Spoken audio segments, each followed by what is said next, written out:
बिस्मिल्लाहिर्रहमानिर्रहीम। अस्सलाम वालेकुम स्टूडेंट्स। और आज की क्लास में सबसे पहले जो है वो हम इलेक्ट्रिक पोलराइजेशन ऑफ डाइलेक्ट्रिक को डिस्कस करेंगे। इलेक्ट्रिक पोलराइजेशन ऑफ डाइलेक्ट्रिक को डिस्कस करते हुए ऑब्वियसली सी बात है, डाइलेक्ट्रिक का वर्ड आपने कैपेसिटर में ही सुना है, तो ऑब्वियसली ये टॉपिक भी कैपेसिटर से ही लिंक्ड है। सही है।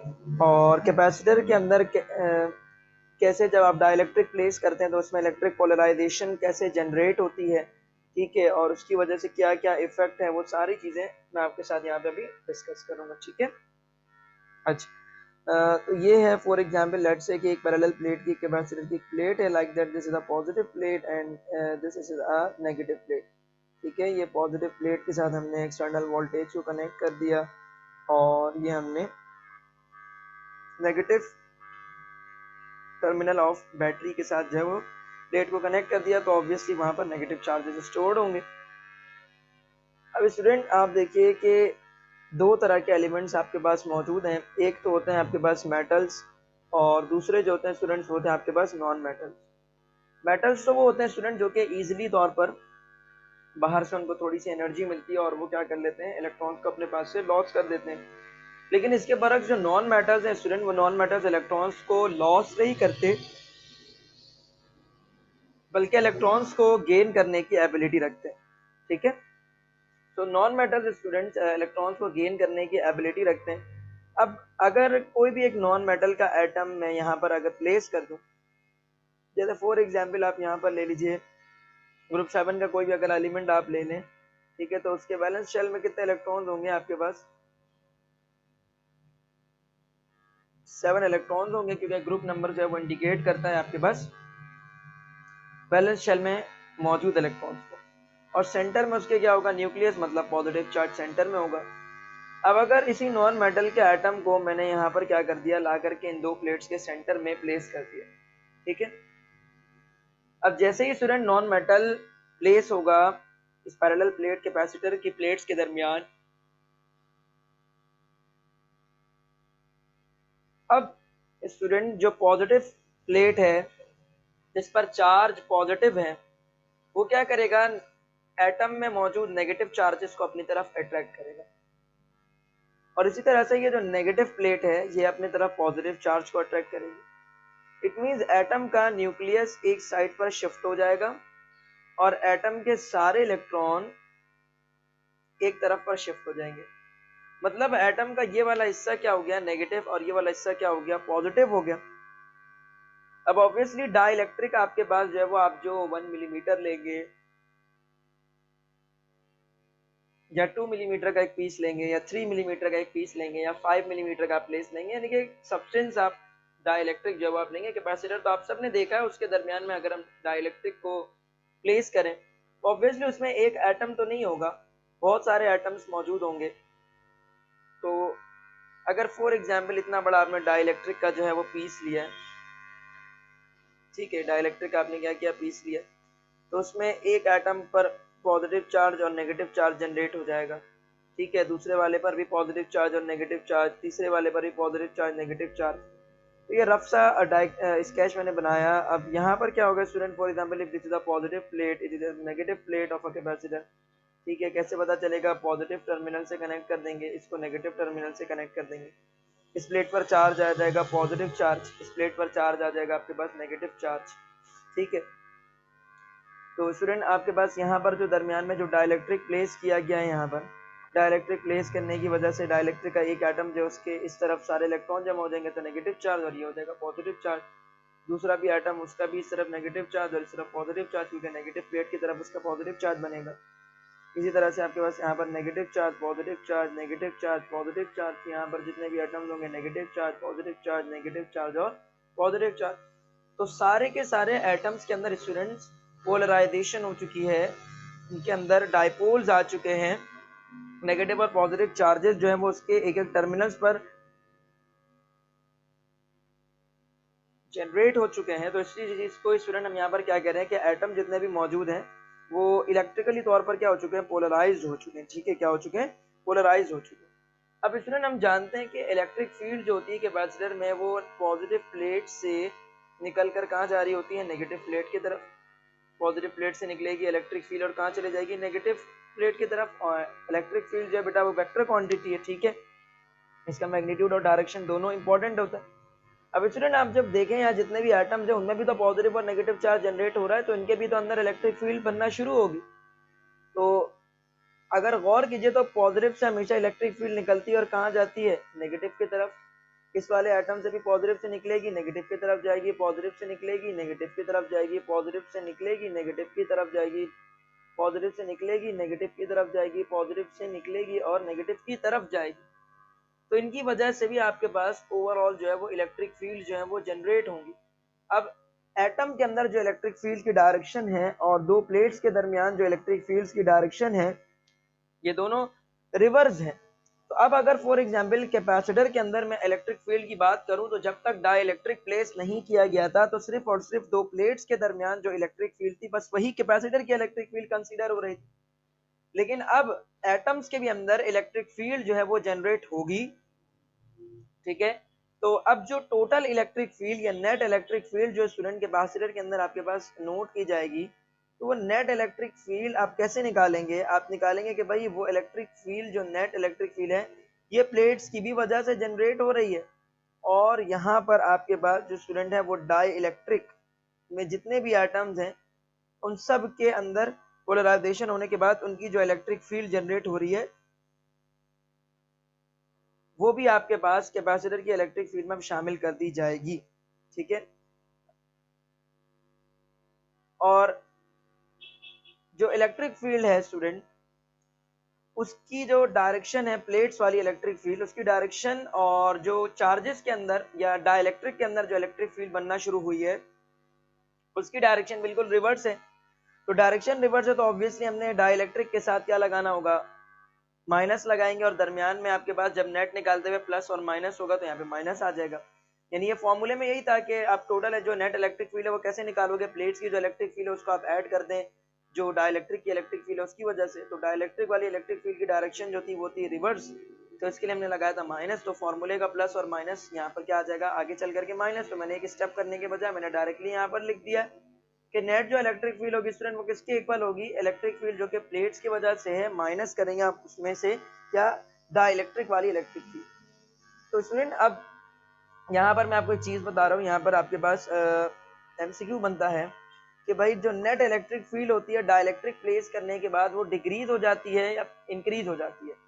यानी जब आपने सिर्फ और सिर्फ प्लेट्स के दरमियान एयर रखा था, स्पेस रखा था, वैक्यूम रखा था, इलेक्ट्रिक फील्ड आपको एक मिली। अब जो इलेक्ट्रिक फील्ड है डाइलेक्ट्रिक प्लेस करने के बाद तो आपको बढ़ी ही हुई मिलेगी या कम होती हुई मिलेगी। इट मीन्स का जो टोटल इलेक्ट्रिक फील्ड है उसकी बात की जा रही है या नेट इलेक्ट्रिक फील्ड है उसकी बात की जा रही है। तो स्टूडेंट अभी आपने देखा कि जो भी इलेक्ट्रिक फील्ड होगी प्लेट्स के दरमियान डाइलेक्ट्रिक रखने की वजह से उसमें से आपको कमी करनी पड़ेगी। तो जो नेट इलेक्ट्रिक फील्ड होगी डाइलेक्ट्रिक के बगैर वो कभी भी पहली बात तो इक्वल हो नहीं सकता उस नेट इलेक्ट्रिक फील्ड के जो कि डाइलेक्ट्रिक को प्लेस करने के बाद। यानी कि डाइलेक्ट्रिक जब नहीं मौजूद था उस वक्त जो नेट इलेक्ट्रिक फील्ड थी और जब डाइलेक्ट्रिक मौजूद है उस वक्त जो इलेक्ट्रिक फील्ड है वो क्या है स्टूडेंट, आपके पास इक्वल नहीं होते। क्यों नहीं इक्वल होते, क्योंकि जो नेट इलेक्ट्रिक फील्ड होती है डाइलेक्ट्रिक प्लेस करने के बाद वो कम आपके पास हो जाती है और जो नेट इलेक्ट्रिक फील्ड थी डाइलेक्ट्रिक प्लेस करने से पहले वो क्या होती है स्टूडेंट, आपके पास ज्यादा मिलती है, ठीक है। It means electric field will be decreases by introducing a dielectric between a plates of capacitor, ठीक है। अच्छा, इलेक्ट्रिक फील्ड जो स्टूडेंट आपके पास है, इलेक्ट्रिक फील्ड का फॉर्मूला आपके पास surface charge density divided by permittivity of the free space epsilon naught जो होता है उसके इक्वल होता है। अब स्टूडेंट अगर इलेक्ट्रिक फील्ड डिक्रीज हो रही है तो ऑब्वियसली चार्ज डेंसिटी और इलेक्ट्रिक फील्ड दोनों आपस में डायरेक्टली प्रोपोर्शनल होता है। Electric field is directly proportional to the charge density of the plates. तो इलेक्ट्रिक फील्ड अगर डिक्रीज तो charge density of the plates भी क्या हो जाएगी स्टूडेंट, डिक्रीज होगी। तो याद आपने रखना है कि भाई नेट इलेक्ट्रिक फील्ड डिक्रीज हो जाती है और उसके साथ साथ सरफेस चार्ज डेंसिटी भी डिक्रीज हो जाएगी जब आपके पास दो प्लेट्स के दरमियान में आप क्या इंट्रोड्यूस करेंगे, डाइलेक्ट्रिक इंट्रोड्यूस करेंगे। इसी तरह से इलेक्ट्रिक फील्ड का एक और एक फॉर्मूला भी होता है जो कि बराबर होता है स्टूडेंट V अपॉन D के बराबर होता है। और इस फॉर्मूले से आपको नजर आ रहा है इलेक्ट्रिक फील्ड डायरेक्टली प्रोपोर्शनल है किसके, potential difference of the plates के। तो स्टूडेंट आपके पास potential difference of the plate जो है वो जब इलेक्ट्रिक फील्ड के डायरेक्टली प्रोपोर्शनल है और इलेक्ट्रिक फील्ड डाइलेक्ट्रिक लगाने से कम होगी तो potential difference of the plates भी क्या होगा आपके पास, डिक्रीज होगा। तो दूसरा पॉइंट आपने ये तीसरा पॉइंट आपने याद रखना है। पहला point net electric field dielectric लगाने के बाद डिक्रीज होगी। दूसरा पॉइंट आपके पास सरफेस चार्ज डेंसिटी भी डिक्रीज होगी। तीसरा पॉइंट आपके पास potential difference between the plates वो भी डिक्रीज हो जाएगा आपके पास। और स्टूडेंट अगर हम कैपेसिटेंस का फॉर्मूला देखें तो कैपेसिटेंस का फॉर्मूला होता है आपके पास Q डिवाइडेड बाय V, या पोटेंशियल डिफरेंस का जो फॉर्मूला होता है वो क्या होता है, V is equal to Q upon C के इक्वल होता है, या Q is equal to CV होता है। तो ये सारे फॉर्मूलाज आप जानते हैं ना। अब स्टूडेंट यहाँ पर क्या होता है कि आपके पास जो चार्ज होता है वो होता है कांस्टेंट, ठीक है, चार्ज इंडिपेंडेंट होता है वो होता है कांस्टेंट।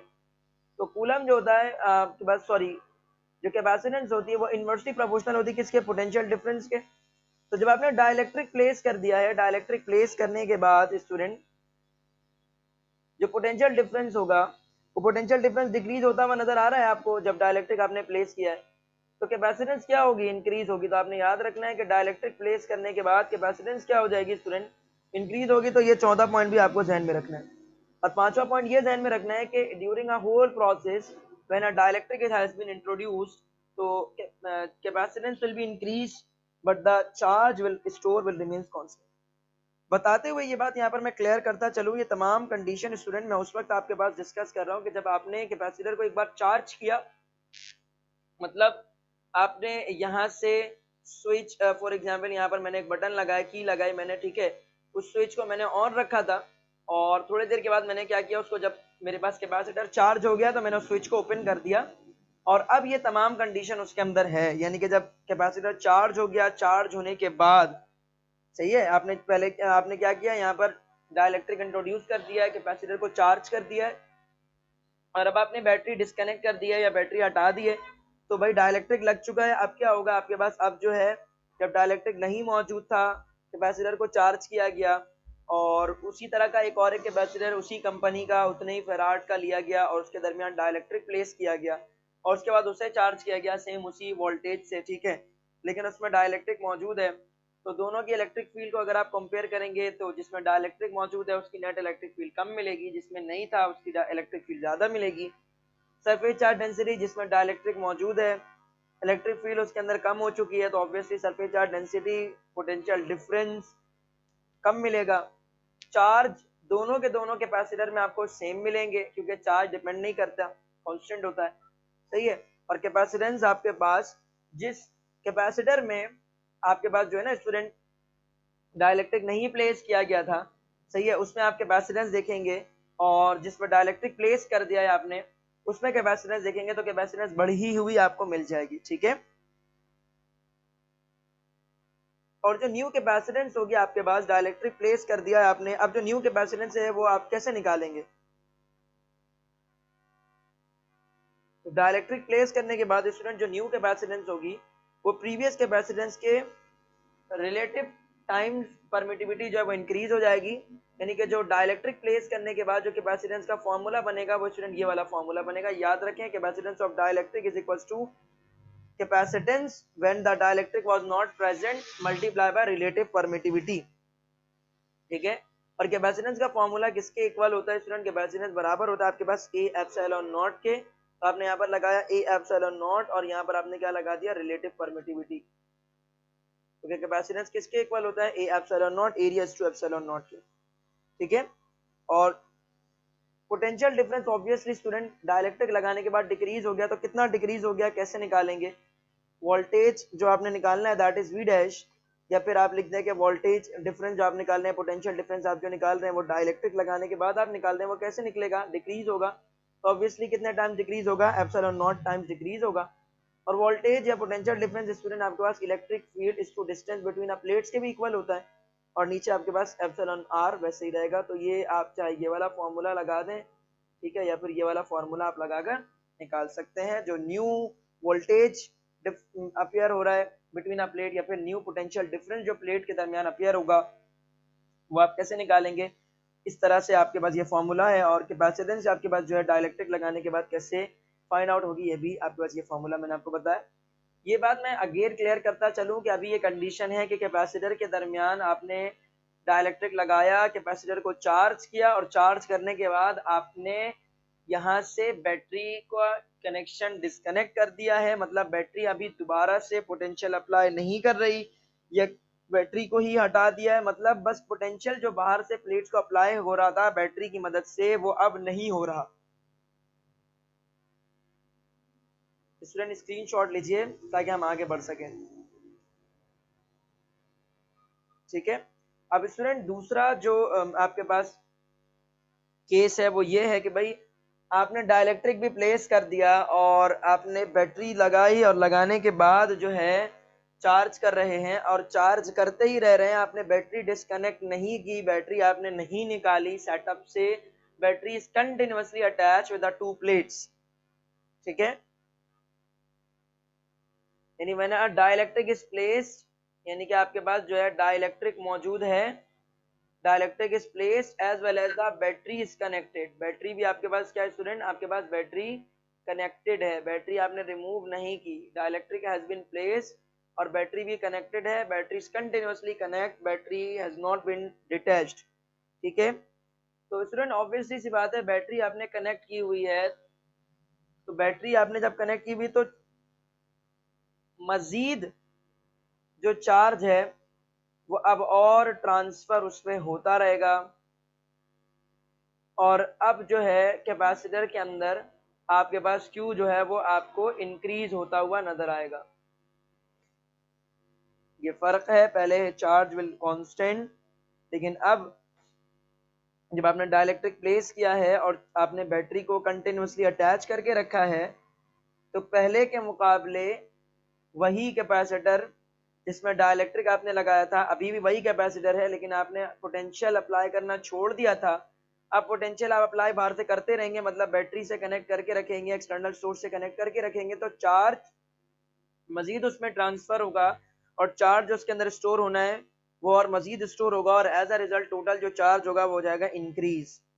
तो अब जो आपने स्टूडेंट चार्ज कैलकुलेट करना है डाइलेक्ट्रिक लगाने के बाद, वो आपने कैसे कैलकुलेट करना है, जो नॉर्मल चार्ज होगा ऑब्वियसली वो इंक्रीज हो रहा है तो आपने उसको मल्टीप्लाई कर देना है रिलेटिव परमिटिविटी से, तो आपको पता लग जाएगा कि अब जो डाइलेक्ट्रिक लगा हुआ है, ठीक है, उसकी वजह से चार्ज मजीद कितना इसमें स्टोर हो रहा है, जब आपने बाहर से बैटरी को कनेक्ट किया हुआ है, बैटरी को हटाया नहीं है, यानी कि चार्ज किया है लेकिन अभी भी कंटिन्यूसली आप चार्ज किए जा रहे हैं, आपने एक्सटर्नल सोर्स जो है बाहर से जो बैटरी है वो आपने डिस्कनेक्ट नहीं की है, सही है। अच्छा, दूसरी बात जो स्टूडेंट आपके पास जो आपको पता होनी चाहिए,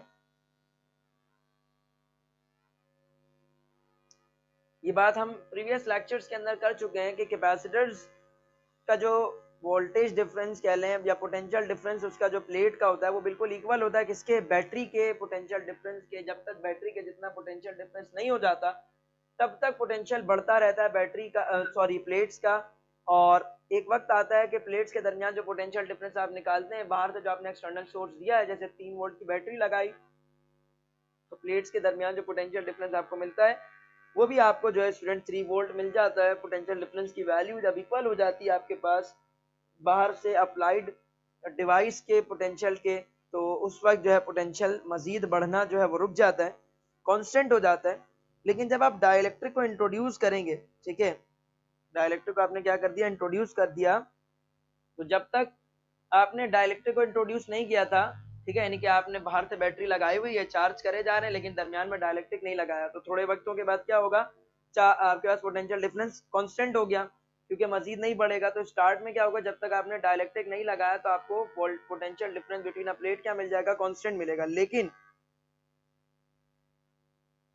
जैसे ही आपने स्टूडेंट डाइलेक्ट्रिक को उसी कैपेसिटर के अंदर दरमियान में ड्यूरिंग अ प्रोसेस डाल दिया, तो अब होगा क्या, होगा ये कि भाई आपके पास जो potential difference between a plates होगा स्टूडेंट वो आपके पास डिक्रीज हो जाएगा। तो याद रखिए बेटा, when a capacitor is continuously charge and during a process if there is a dielectric has been placed, अगर ड्यूरिंग अ प्रोसेस जब एक कैपेसिटर चार्ज हो रहा है, ठीक है, और उसके दरमियान चार्ज होते होते उसका वोल्टेज कांस्टेंट हो गया, मजीद अब वो नहीं उसके अंदर जा रहा, पोटेंशियल डिफरेंस उसका नहीं बढ़ रहा, और अब अगर आपने डाइलेक्ट्रिक डाल दिया है तो अब मजीद पोटेंशियल बढ़ने के बजाय potential difference between a plate बढ़ने के बजाय मजीद डिक्रीज होना आपके पास शुरू हो जाएगा। ठीक है। तीसरी बात जो स्टूडेंट आपको पता होनी चाहिए वो ये पता होना चाहिए कि इलेक्ट्रिक फील्ड जो है स्टूडेंट वो आपके पास कांस्टेंट हो जाएगी। क्यों कांस्टेंट हो जाएगी? बिकॉज हमने अभी प्रीवियस केस में भी देखा था कि पोटेंशियल डिफरेंस का ताल्लुक आपके पास किससे है? पोटेंशियल डिफरेंस का ताल्लुक इलेक्ट्रिक फील्ड से। देखें दोबारा पहले पोटेंशियल डिफरेंस वाली बात को गौर से सुनिए कि पोटेंशियल डिफरेंस जब वो कांस्टेंट हो जाएगा कब? As from where it decreases when a dielectric was placed. यानी कि पोटेंशियल डिफरेंस पहले तो जल्दी से बढ़कर बैटरी के जितना होगा और फिर क्या हो जाएगा? कांस्टेंट हो जाएगा।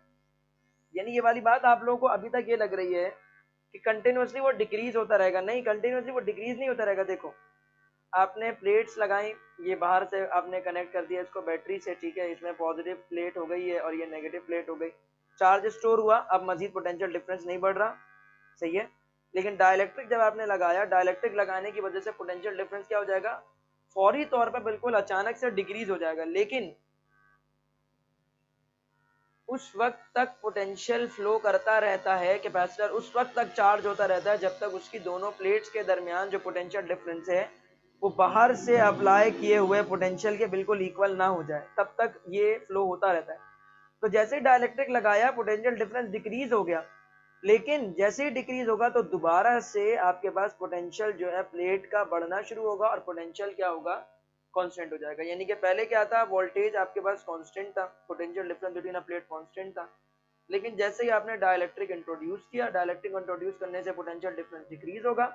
देन फिर क्या होगा आपके पास स्टूडेंट? दोबारा से आपके पास जब वोल्टेज जब इंक्रीज होना शुरू हो जाएगा और फिर क्या हो जाएगा? दोबारा से कांस्टेंट हो जाएगा। तो ये पूरा होल फिनोमेना आपको याद रखना है। तो at the end voltage decrease तो हुआ, potential difference between a plate decrease हुआ, लेकिन आगे चल करके दोबारा से क्या हो गया? कांस्टेंट हो गया, सही है। तो कांस्टेंट हो गया तो ऑब्वियसली इलेक्ट्रिक फील्ड का भी ताल्लुक पोटेंशियल डिफरेंस से है, तो ये भी क्या हो जाएगा? कांस्टेंट हो जाएगा। इसी तरह से सरफेस चार्ज डेंसिटी का भी ताल्लुक इलेक्ट्रिक फील्ड और पोटेंशियल डिफरेंस से होता है। तो इट मींस के जब पोटेंशियल डिफरेंस कांस्टेंट हो गया, थोड़ी देर बाद इलेक्ट्रिक फील्ड कांस्टेंट हो जाएगी, तो सरफेस चार्ज डेंसिटी भी स्टूडेंट आपके पास आपको क्या मिलेगी? कांस्टेंट ही मिलेगी। ठीक है, थोड़ी देर के बाद।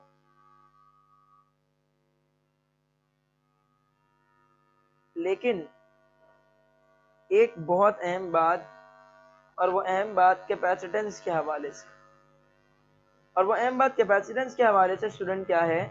आप देख सकते हैं कि जो charge stored when a dielectric has been placed, सही है, and the capacitor is continuously charging, तो आपके पास जो पहले के मुकाबले में जो चार्ज उसमें स्टोर हो रहा था, अब उससे ज्यादा चार्ज उसमें स्टोर होगा। तो स्टूडेंट कैपेसिटेंस जो होगी वो कैपेसिटेंस क्या हो जाएगी? इंक्रीज हो जाएगी।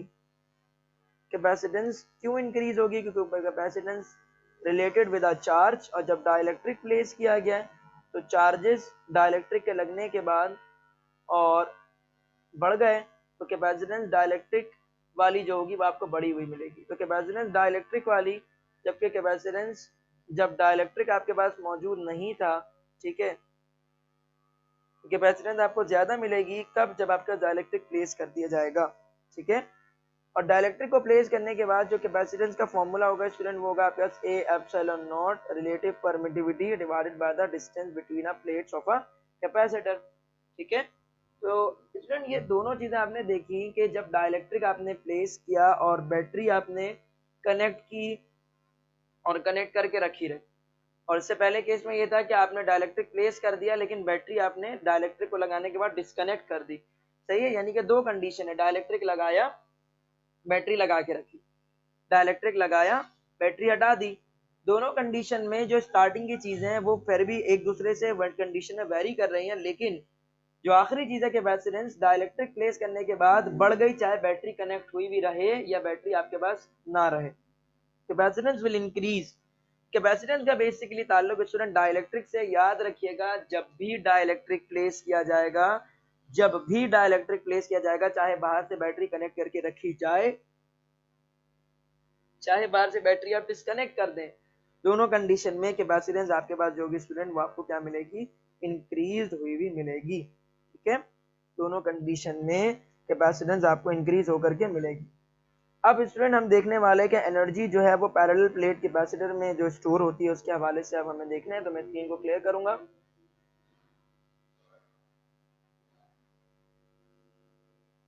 Energy stored bye parallel plate capacitor, ठीक है, energy stored by the parallel plate capacitor जो है अब मैंने आपके साथ डिस्कस करना है। स्टूडेंट ये रही एक प्लेट, अब इसे लगा देते हैं पॉजिटिव, क्योंकि मुझे पता है कि आगे चल करके मैंने इसको पॉजिटिव पोटेंशियल से ही कनेक्ट करना है, ठीक है। अच्छा, ये बाहर से हम क्या करते हैं, पोटेंशियल डिफरेंस अप्लाई करते हैं।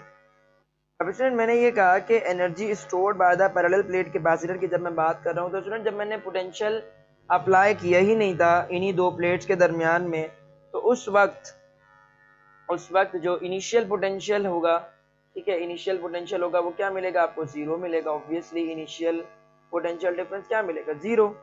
लेकिन final potential difference between a plate किसके इक्वल होगा, बिल्कुल v के इक्वल होगा, जो आप बाहर से सप्लाई कर रहे हैं। दो प्लेट्स के दरमियान पोटेंशियल डिफरेंस बिल्कुल उतना ही हो जाता है। अब मैं कहूं कि भाई एवरेज पोटेंशियल जो है इस कैपेसिटर का अगर मैं निकालना चाहता हूं, एवरेज पोटेंशियल डिफरेंस निकालना चाहता हूं, तो एवरेज पोटेंशियल डिफरेंस के लिए आपने क्या करना होता है, इनिशियल वैल्यू को आप ऐड कर देंगे बाद वाला जो पोटेंशियल डिफरेंस यानी कि फाइनल जो पोटेंशियल डिफरेंस है उससे, और डिवाइड कर देंगे आप 2 से। इनिशियल क्या है, जीरो, फाइनल पोटेंशियल डिफरेंस क्या है, v, और डिवाइड में आपने क्या लगा देना है, 2। तो ये क्या बन गया आपके पास, v डिवाइड बाय 2। तो एवरेज पोटेंशियल डिफरेंस किसके इक्वल आया student, potential difference divide by 2 के इक्वल आया, सही है। And as we know that ये जो आपके पास पोटेंशियल डिफरेंस है, एवरेज पोटेंशियल डिफरेंस की बात कर रहा हूं, एवरेज पोटेंशियल डिफरेंस आपके पास बराबर आता है W अपॉन Q के, यानी work done per unit charge is equal to the average potential difference between a plates. तो average potential difference divide by charge बराबर आ जाएगा आपके पास V डिवाइड बाय 2 के। तो V डिवाइड बाय 2 और work done per unit charge, तो work done को मैंने यहीं पर रखा, V divide by 2 multiply by Q। So burden is actually the energy stored by the parallel plate capacitor, ठीक है, यानी कि यहाँ पर ये जो W that is actually a burden, it is actually the energy stored by the capacitor, ठीक है, यानी कि जो burden होता है आपके पास पोटेंशियल अप्लाई करने की वजह से चार्जेस के ऊपर, वो स्टोर हो जाता है एनर्जी की शक्ल में कैपेसिटर के अंदर, ठीक है। तो this is actually the energy stored by the capacitor. तो फॉर्मूला क्या बना, W is equals to V Q या क्यू वी अपॉन 2 आपके पास, या फिर इसे आप इस तरह से भी लिख सकते हैं, हाफ क्यू वी भी लिख सकते हैं, ठीक है, हाफ क्यू वी आप लिख सकते हैं। अब हम जानते हैं कि Q बराबर होता है सी वी के, तो इस फॉर्मूले को मैं मजीद और भी एलोबरेट कर सकता हूँ, और कैसे एलोबरेट करूंगा, W बराबर होता है स्टूडेंट मेरे पास हाफ वैसे ही रहने दिया मैंने, V वैसे ही रहने दिया, और Q की जगह पर स्टूडेंट मैंने CV लगा दी, तो V से V मल्टीप्लाई होगा तो V स्क्वायर हो जाएगा। तो W is equal to half CV का स्क्वायर। एक तो ये वाला फॉर्मूला हो गया आपके पास, ठीक है। और मजीद फॉर्मूला अगर हम बनाना चाहें, तो अभी हमने क्या किया था, यहाँ पर प्लेस की थी किसकी वैल्यू, हमने यहाँ पर प्लेस की थी स्टूडेंट Q की वैल्यू। अब हम यहाँ पर V की वैल्यू अगर प्लेस करें, तो V बराबर होता है Q अपॉन C के, तो Q जब मल्टीप्लाई होगा Q से तो हो जाएगा Q square divide by C आएगा। तो एक और एक फॉर्मूला जो स्टूडेंट आपके पास आएगा वो आएगा W is equals to half Q divide by C के इक्वल आएगा, ठीक है, half Q square divide by C के इक्वल आपके पास बनना है, सही है। तो अब ये फॉर्मूलाज कहाँ कहाँ अप्लाई होते हैं स्टूडेंट, जब भी आपको कहेगा कि एवरेज एनर्जी जो है वो कितनी स्टोर्ड हुई है वो कैलकुलेट करके बताइए कैपेसिटर के अंदर, ठीक है। जब भी आपको क्या कहेगा कि बताएं एवरेज जो एनर्जी स्टोर्ड हुई है, सही है, एवरेज एनर्जी स्टोर्ड जो हुई है आपके पास कैपेसिटर में, वो आप कैलकुलेट करके बताइए, तो आप ये वाला फॉर्मूला अप्लाई करेंगे, सही है। और जब आपको ये कहा कि भाई पैरेलल प्लेट कैपेसिटर के अंदर एनर्जी को कैलकुलेट करके बताएं, सही है, एवरेज एनर्जी कैलकुलेट करके बताएं पैरेलल प्लेट कैपेसिटर, यानी कि जब सिर्फ एक कैपेसिटर बोला तो ये, और जब बहुत सारे पैरेलल कॉम्बिनेशन में, तो पैरेलल कॉम्बिनेशन में जब आपके पास कैपेसिटर्स होंगे, तो उस वक्त एनर्जी कैलकुलेट करने का फॉर्मूला ये वाला आपने इस्तेमाल करना है। जबकि स्टूडेंट जब आपको कहेगा कि भाई सीरीज कॉम्बिनेशन में आपके पास कैपेसिटर जो हमने अटैच किया और सीरीज कॉम्बिनेशन में जो कैपेसिटर जो उनमें जो एनर्जी स्टोर्ड हुई एवरेज वो कैलकुलेट करके बताइए, तो इस वाले फॉर्मूले से आपने निकालना है। ठीक है, तो this was the first formula, it was the second formula, it was the third formula. एक कैपेसिटर उसमें एवरेज एनर्जी कितनी स्टोर्ड हुई वो निकालना, तो फर्स्ट फार्मूला। 2 3 4 5 कैपेसिटर हो, सब पैरेलल में कनेक्ट हो चुके हो, सबकी मिला करके आपको एवरेज एनर्जी कैलकुलेट करनी हो तो दूसरा फार्मूला। सीरीज कॉम्बिनेशन में अगर कनेक्ट होंगे तो आपके पास तीसरा वाला फार्मूला आपने अप्लाई करना है। Now I am clear these whole things and further proceeding more forward. ठीक है, अब स्टूडेंट यहाँ पर हम जो है वो डिस्कस करेंगे कि जब आपके पास जो है वो ग्राफ दिया हो चार्ज और पोटेंशियल डिफरेंस अप्लाइड उसका, तो फिर आपने क्या करना है। ठीक है, so as we all know that के क्यू अपॉन वी का जो ग्राफ होता है स्ट्रेट होता है और ये सी को रिप्रेजेंट करता है। लेकिन अगर मैं एरिया अंडर द कर्व की बात करूं स्टूडेंट, तो ये जो एरिया अंडर द कर्व होता है basically this is the energy stored by the capacitor. अगर ये आप लोगों से ऑब्जेक्टिव्स आपके पूछ लिए जाए, अगर एमसीक्यू आपसे यहाँ से बने, तो ये याद रखिएगा वाई एक्सिस पर जो आपके पास होता है एक्स चार्ज होता है, एक्स एक्सिस पर वी होता है, ये जो लाइन होती है ये सी को रिप्रेजेंट करती है। लेकिन जो एरिया अंडर द कर्व होता है ये स्टूडेंट आपके पास एनर्जी जो है कैपेसिटर की, ठीक है, उसको रिप्रेजेंट किया जाता है। ठीक है, this is the energy stored by the capacitor. सही है, और energy stored by the capacitor अभी हमने देखा था एक कैपेसिटर में एनर्जी स्टोर्ड जब वो किसके इक्वल होता है, आपके पास क्यू वी के इक्वल होता है। ठीक है, तो W is equals to half, अगर हमने Q की जगह जो स्टूडेंट CV प्लेस किया तो वो हो जाएगा CV स्क्वायर आपके पास हो जाएगा। और C जो है स्टूडेंट हम जानते हैं C किसके इक्वल होता है, A epsilon not upon D के इक्वल होता है। ठीक है, और V जो होता है स्टूडेंट आपके पास E D के इक्वल आपके पास होता है। तो इन दो वैल्यूज को अगर मैं यहाँ पे प्लेस करूँ इस फॉर्मूले में, तो W मेरे पास बराबर होगा हाफ, और C की जगह पर जो स्टूडेंट मैंने यहाँ पर प्लेस करना है epsilon not. Just a second student,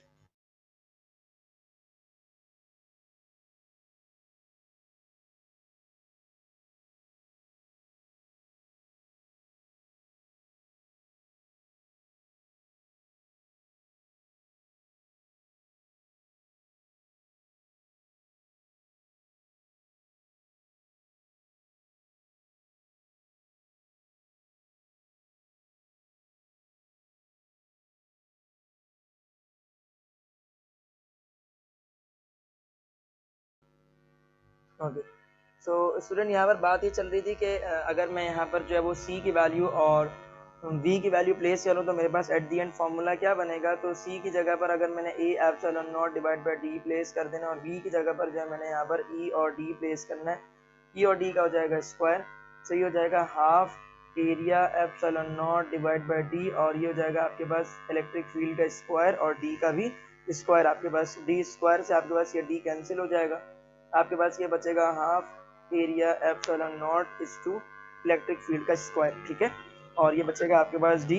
तो यहाँ पर स्टूडेंट जो A और D है, एज वी ऑल नो के वॉल्यूम जो होता है वो area multiply by the length के इक्वल है आपके पास। ठीक है, यानी कि 3 डायमेंशन में लेंथ जो होती है एक्स वाई और जेड एक्सिस में मल्टीप्लाई करें तो आपको वॉल्यूम जो होता है वो गेट डाउन हो जाता है, आप वॉल्यूम जो होता है वो गेट कर लेते हैं। तो यहाँ पर आपके पास स्टूडेंट जो है W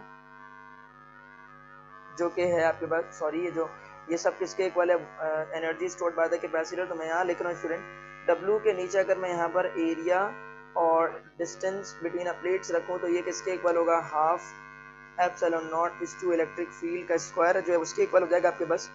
तो ये बेसिकली क्या है आपके पास, ये बेसिकली आपके पास एनर्जी डेंसिटी है। सही है स्टूडेंट, ये क्या है आपके पास, याद रखें this is the energy density basically. ठीक है, कभी अगर आपसे कोई पूछ ले कि एनर्जी डेंसिटी कैलकुलेट कीजिए, तो जो भी आपके पास energy stored by the capacitor उसको आप डिवाइड कर देंगे area between a capacitor and the distance between a plate से, तो आपके पास एनर्जी जो है वो डेंसिटी निकल कर आ जाएगी। तो एनर्जी डेंसिटी किसके इक्वल है स्टूडेंट, आपके पास देख लीजिए half epsilon naught is to electric field के स्क्वायर के आपके पास इक्वल है।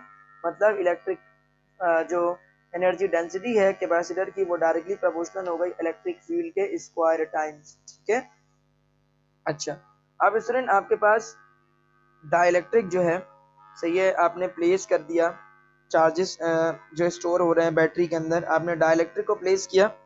और डाइलेक्ट्रिक को प्लेस करने के बाद अभी जैसे जो कंडीशन हमने दो देखी थी ना कैपेसिटर की, दो कंडीशन, एक तो कंडीशन वो वाली कि भाई आपके पास जो है, सॉरी एक तो कंडीशन वो वाली आपके पास कि भाई बैटरी से कनेक्ट हुआ हुआ था लेकिन डाइलेक्ट्रिक प्लेस किया उसके बाद हटा दिया, और दूसरी कंडीशन ये थी कि बैटरी से कनेक्ट किया हुआ था, चार्ज हो रहा था, डाइलेक्ट्रिक डाल दिया और फिर भी बैटरी को नहीं हटाया। तो ये अब यहाँ पर जो एनर्जी स्टोर जो होगी स्टूडेंट आपके पास डाइलेक्ट्रिक, सही है, लगा दिया, उसके बाद जो एनर्जी स्टोर्ड होगी आपके पास, सही है, उसमें क्या आ जाएगा, डिक्रीज आ जाएगा आपके पास। ठीक है, जब आपने बैटरी को क्या कर देंगे, अगर आप हटा देंगे, यानी कि आपने कैपेसिटर को बैटरी से कनेक्ट किया हुआ था, उसमें एनर्जी स्टोर हो रही थी, डाइलेक्ट्रिक आपने लगा दिया, डाइलेक्ट्रिक को लगा दिया, लेकिन बैटरी जो है स्टूडेंट आपने बैटरी को हटा दिया। ठीक है, अब वो चार्ज नहीं हो रहा, तो जो भी उसकी एनर्जी होगी स्टूडेंट वो यूटिलाइज होना शुरू हो जाएगी इलेक्ट्रिक फील्ड, यानी कि जो भी आपके पास जो एनर्जी है बेसिकली आप इसको ये कंसीडर करें कि वो डिक्रीज होना शुरू हो जाएगी। ठीक है, और अगर फॉर एग्जांपल आपने स्टूडेंट डाइलेक्ट्रिक लगाया है तो और एनर्जी स्टोर्ड आप कैलकुलेट करना चाह रहे हैं, तो डाइलेक्ट्रिक लगाने के बाद अब जो एनर्जी स्टोर उसके अंदर होगी स्टूडेंट, अगर आप बैटरी को डिस्कनेक्ट नहीं करेंगे, बैटरी को कंटिन्यूसली कनेक्ट रहने देंगे, तो जो भी एनर्जी उसकी स्टोर थी अब पहले से और मजीद एनर्जी क्या हो जाएगी आपके पास स्टोर उसके अंदर होना शुरू हो जाएगी और मजीद उसके अंदर एनर्जी आपको मिलेगी। तो मतलब ये हुआ कि भाई बैटरी जब हमने कनेक्ट रखी थी, डाइलेक्ट्रिक डाला, डाइलेक्ट्रिक डालने के बाद हमने बैटरी हटा दी, तो पोलराइजेशन होती है ना डाइलेक्ट्रिक लगाने के बाद, तो जो आपके पास एनर्जी जो स्टोर हुई है कैपेसिटर के अंदर वो पोलराइजेशन कराने में क्या होती है, इस्तेमाल होना शुरू हो जाती है, इसलिए जो है वो डिक्रीज हो जाती है एनर्जी। लेकिन अब जितनी एनर्जी डिक्रीज हो गई, बाहर से तो आपने बैटरी अप्लाई नहीं की ना, तो वो एनर्जी क्या होगी, अब आपको डिक्रीज हुई भी मिलेगी, यानी कि डाइलेक्ट्रिक लगाने के बाद एनर्जी कम मिलेगी आपको। लेकिन अगर आपने डाइलेक्ट्रिक डाल दिया, पोलराइजेशन शुरू हो गई, एनर्जी जो उसके अंदर स्टोर हुई थी कैपेसिटर के वो डिक्रीज होना शुरू होगी, लेकिन बाहर से सोर्स अभी भी कनेक्टेड है, बैटरी कनेक्टेड है, तो जितनी एनर्जी कम होती चली जाएगी उतनी एनर्जी आपके पास स्टोर उसके अंदर होती हुई चली जाएगी। ठीक है स्टूडेंट, तो एनर्जी आपके पास पहले से मजीद और क्या हो जाएगी, बढ़ जाएगी, सही है, कम नहीं होगी आपके पास, जब आपने बैटरी को क्या किया हुआ, कनेक्ट करके रखा है। तो ये बात आपने याद रखनी है, तमाम चीज़ आपने जहन में रखनी है स्टूडेंट, कि कब कौन सी कंडीशन है, कब कौन सा फॉर्मूला अप्लाई करना है, एरिया अंडर द कर्व किसको शो करता है, कब क्या कंडीशन है, कौन सी चीज़ किस पर डिपेंड करती है, तमाम फैक्टर्स आपने याद रखने हैं। तो आज की क्लास स्टूडेंट यहाँ पर मैं मुकम्मल करता हूँ, इंशाल्लाह फिर नेक्स्ट क्लास में आपसे मुलाकात होगी, तब तक के लिए स्टूडेंट्स अल्लाह हाफिज़। रिवीजन जरूर करते रहिए बेटा, चीज़ों को भूलना नहीं है, बहुत सारी चीज़ आपको पढ़ाई जा रही है लेकिन आपने कुछ भी भूलना नहीं है। जज़ाकल्लाह, अल्लाह हाफिज़।